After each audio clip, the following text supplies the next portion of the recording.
일본은 넘어서는 안 되는 선을 넘었습니다. 일본이 결국 넘어서는 안 되는 선을 넘었다. 이낙연 국무총리가 지난 3일 임시 국무회의에서 한 말입니다. 일본은 결국 우리나라의 지속적인 외교적 노력에도 불구하고 지난 2일 가기에서 우리나라를 백색 국가에서 제외하기로 결정했습니다. 이대로라면 이달 28일 조치가 시행됩니다. 문재인 대통령은 곧바로 대국민 메시지를 통해 지금부터 발생하는 모든 사태의 책임은 일본에게 있다고 못 박았습니다.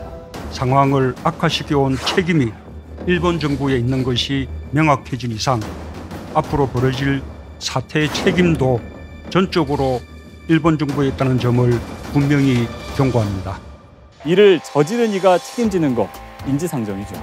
정부는 곧바로 대응책을 공개했습니다. 우선 일본을 우리의 백색 국가에서 제외하고 수출 관리 절차를 강화할 방침입니다. 일단 일본과 똑같은 조치를 하는 건데요. 현재 우리나라는 가나 지역으로 구분해 화이트리스트를 운영하고 있습니다. 다 지역을 새로 만들어 일본에게 또 다른 절차를 적용하겠다는 겁니다. 다음은 관리 품목 지정입니다. 이번 일본의 조치와 관련되는 전략 물자는 모두 1,194개. 이 가운데 영향을 받을 것으로 예상되는 품목은 159개입니다.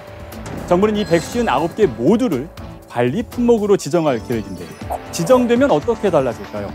해당 품목을 다루는 기업들은 중소, 중견, 대기업 상관없이 공급처 발굴, R&D 지원 등 기업의 애로사항 해소와 예산, 세제, 금융 등의 지원도 우선적으로 받게 됩니다.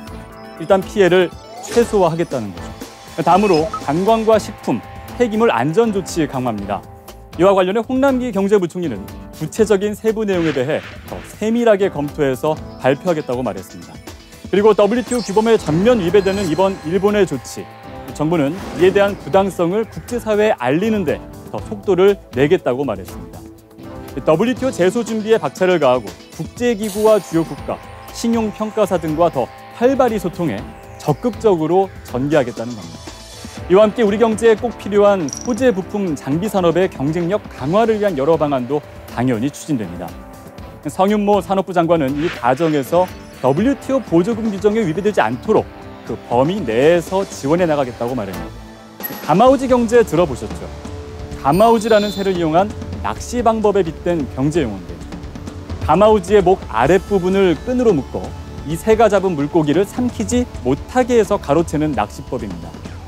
한국이 일본으로부터 핵심 소재와 부품을 수입해 완성품을 만들어 수출해도 이득은 일본에 고스란히 돌아가는 체제를 말하는 것. 언젠가 한 번은 해결해야 할 우리 경제의 고질적인 문제.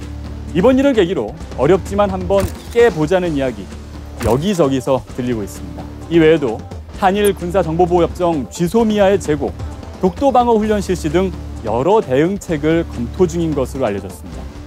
문재인 대통령은 다시는 일본에 지지 않을 것. 다시는 일본에게 지지 않을 것입니다. 계란으로 바위를 치자는 게 아닙니다. 바로 우리 국민의 힘과 가능성을 믿는다는 거죠. 철저한 전략과 힘이 있어야 일본 경제를 뛰어넘을 수 있습니다.